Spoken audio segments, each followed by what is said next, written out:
Hello, I am turning 33. So if you're watching this at the time it is uploaded, I am away having a break. I mean a holiday. Thoroughly mid-30s. Wow. I am taking some annual leave, but I wasn't about to leave you without a video. So this is what I think is colloquially called a Q&A, sent to me from Instagram. If you're not following me on Instagram yet, it's at Lena Norms. Head over there for some of the same, but like less thoughts, more vibes. I'm also sharing more of my learn to make clothes, learn to knit process over there if that's something that you'd like more regular updates on. But without further ado, in no particular order, because why would I plan? Those actions are reserved for those who haven't been on YouTube for 14 years and have any semblance of professional respect. The first question is, how do you decide which brand deals to take and when they're legit offers? So I have quite a strict rigmarole for brands that I work with on this channel and on Instagram. I tend to work more with brands on Instagram just because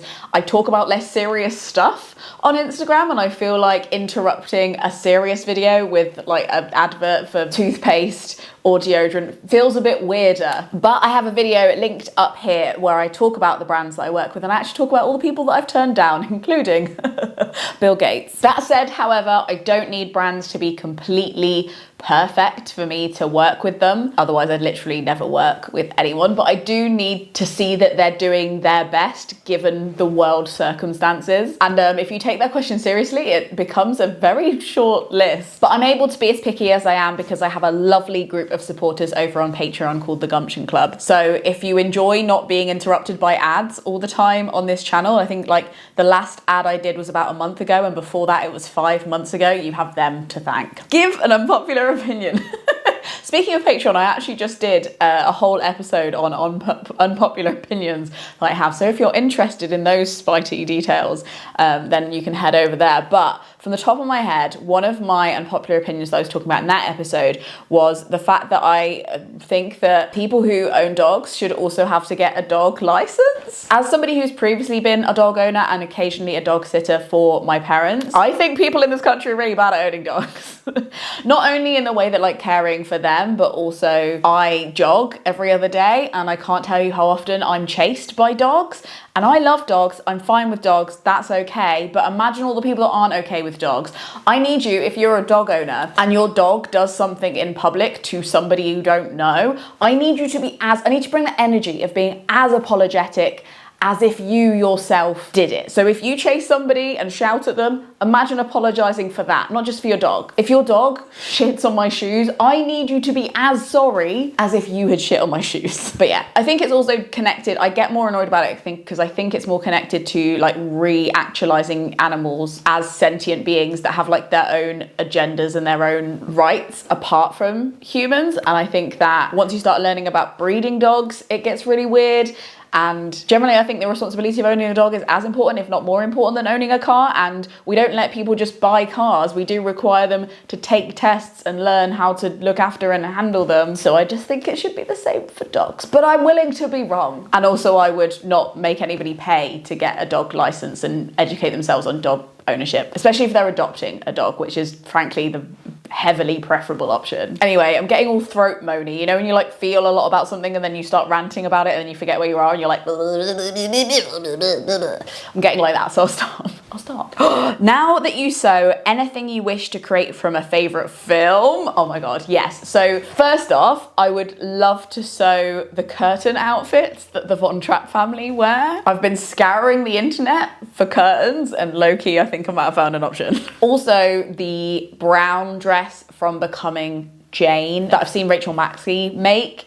In brown linen, wouldn't it be incredible? Also, if I ever get really good, there's this dress from High Society, which is one of my like problematic fave old school musicals. But I think I might have to like transcend my body and brain to get that good at it. Do you like to travel, or are you more of a homebody? I actually think that the way we think about travel is very much about how we think about ourselves, as well as like curiosity. In the West, at least. I have been thinking about how I think like maybe because of the pandemic, maybe because I'm hitting my 30s, maybe because I've had a lot of lucky circumstances and I have actually been able to go to quite a few of the places that are on my bucket list.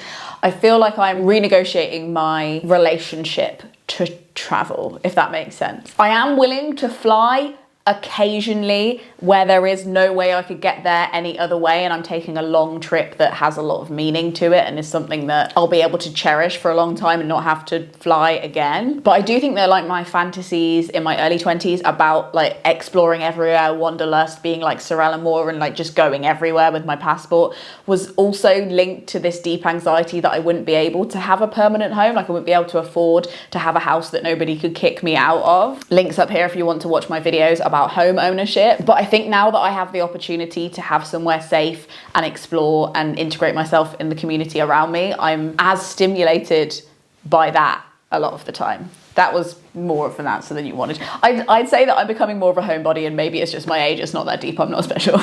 Describe your last day at your office job before you walked out for good. I think you're picturing that I had like a Bridget Jones moment where I was like, R-E-S-P-E-C-T. It was more that there was, I don't know if you've heard about it, but a bit of a pancetta.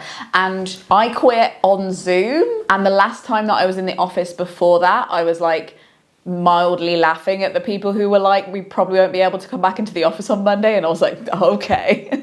And then I never saw that office ever again. So somewhere for a very long time, there was a desk floating in central London that had a tiny little top drawer of shame that I could never collect. So like lip balm, tampons, sweet wrappers, tokens for things that have probably expired now. All of my like desk shame I never got to return to, and I think it probably just got put in the bin in the end. The side effect of quitting online and not actually being able to say goodbye to anybody in person was a little bit sad, and by the time we came out of everything it just felt a little bit late to have like a big drunken goodbye party. Although I am still in touch with like loads of my colleagues from all of my other jobs at some point, I think. This is a funny one. Do you ever feel uncomfortable around religious symbols being a former Christian? I don't know if you mean like around people who wear crosses as fashion accessories, because I don't find that offensive, but I do find it like a bit of a weird vibe, kind of like people who have like ornamental Buddhas in their garden if they're not Buddhist. I don't like judge those people and go, oh my God, that's really bad. But I do think like, how weird. But I'll tell you a story of something that I did find weird, and I remember this very vividly. My first job was when I was about 7 or 8, and I was like a choir girl in my local church choir. So we'd basically, if somebody was coming in to have a wedding, we would get paid to sing in the choir. And I remember thinking, one, it's really weird that you're getting married in a church when you're not a Christian. It's really weird that you're getting married in my church when you're not a Christian. And I remember vaguely, just like in my 8-year-old brain, feeling really sorry for the couple, because I thought, oh my God, they don't have enough friends to sing at their wedding, so they've had to pay people. That's really sad. I'm glad that I can be there for them in their time of need. And then I get paid £3 at the end. And £3 in 1998 was so much money. So just know that if you're not a practicing Christian and you got married in a church, there might be a small girl in a choir robe somewhere who is feeling existentially really sorry for you. When I was a Christian, I definitely felt weird about people using the aesthetics of a church and paying for the feeling of a church community when they felt like it on their like special day. I did think that that was weird. Now I'm not a Christian. If you're religious and people do that in your religious building, just let me know, have at it. But I don't have any like strong triggering feelings around it, no. And I'm still friends, a lot of my family are Christian and some of my friends are Christian. I'm still like in that orbit, so I don't feel that weird about it, no. Now, this brings up something that I've been thinking about recently. How has the expectations versus reality thing gone as a homeowner? I, in my dirty, privileged, silly brain, have occasionally had dirty fantasies about being able to call up a landlord and be like, hey, that thing's broken. And then they would be responsible for having it fixed and paid for.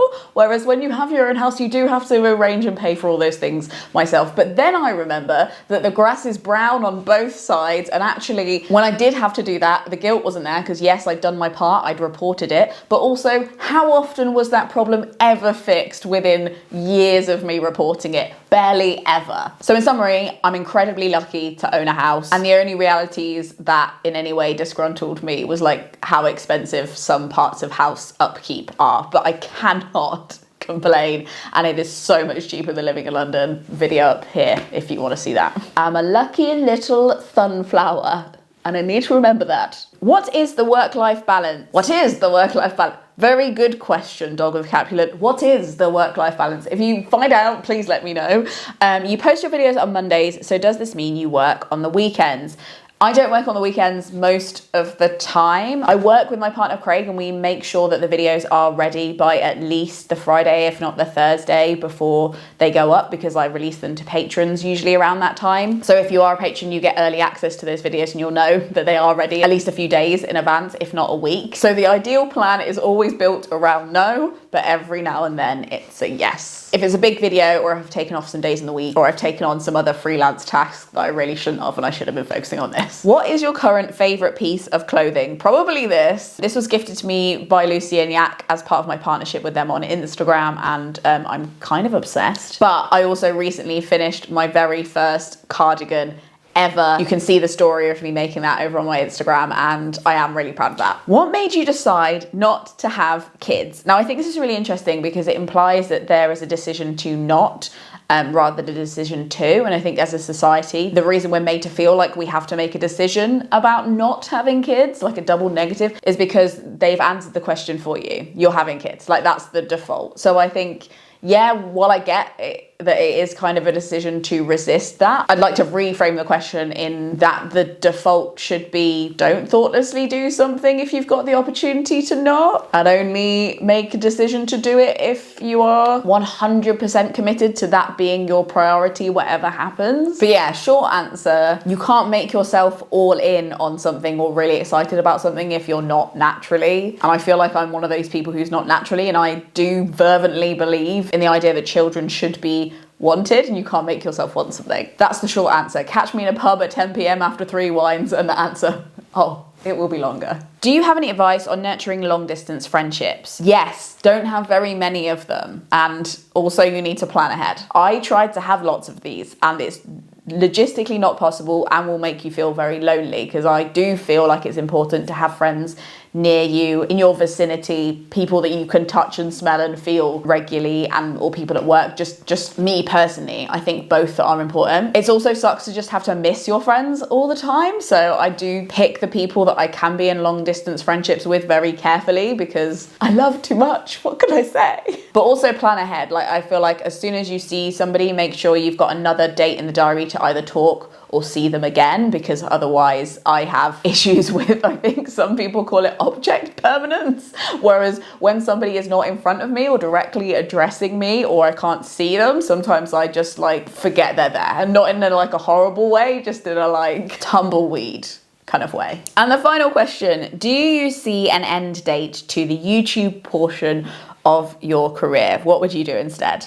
Did I title this video something about that? I feel like I might, so sorry if I've scared you. That feels like the big bucks title thumbnail question though, doesn't it? YouTube is the only hobby that I've consistently done on the side of a full-time job for the first like decade I was doing it. So I personally don't see myself getting bored of it, but I'm not necessarily in complete control of how well the videos do and how buoyant it is as a financial choice. So I'm kind of at peace about that maybe ending at some point. I don't think I would take it as a big hit to my confidence or hit to my ego. I know things come and go, and that is totally fine. I'll probably still upload even if I go and get a different job or something. But if that fear ever does strike me, I do have fun imagining other careers that I would really enjoy. I really loved parts of working in publishing, but honestly, I don't know if I would be willing to go back to London, and there aren't any publishers where I live in the Midlands.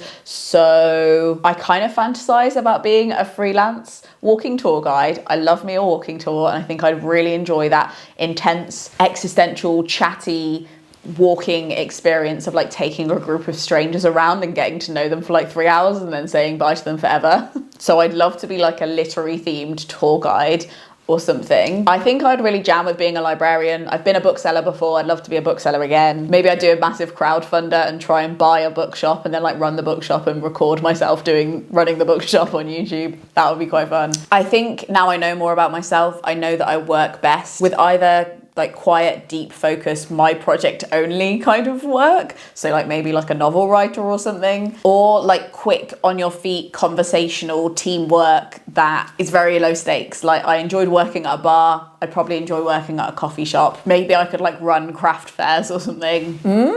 Let me know your ideas for what I should do with my career if YouTube ever goes down the pan below, because to be honest, I don't remember half of the things I've said on this channel. You guys probably know me better than I know myself. Thank you so much for watching this video, and happy birthday to me having a week off wherever I am. The Gumption Club is where you can tip me per video to make sure these videos keep happening and that you're not bombarded with sponsorships every video.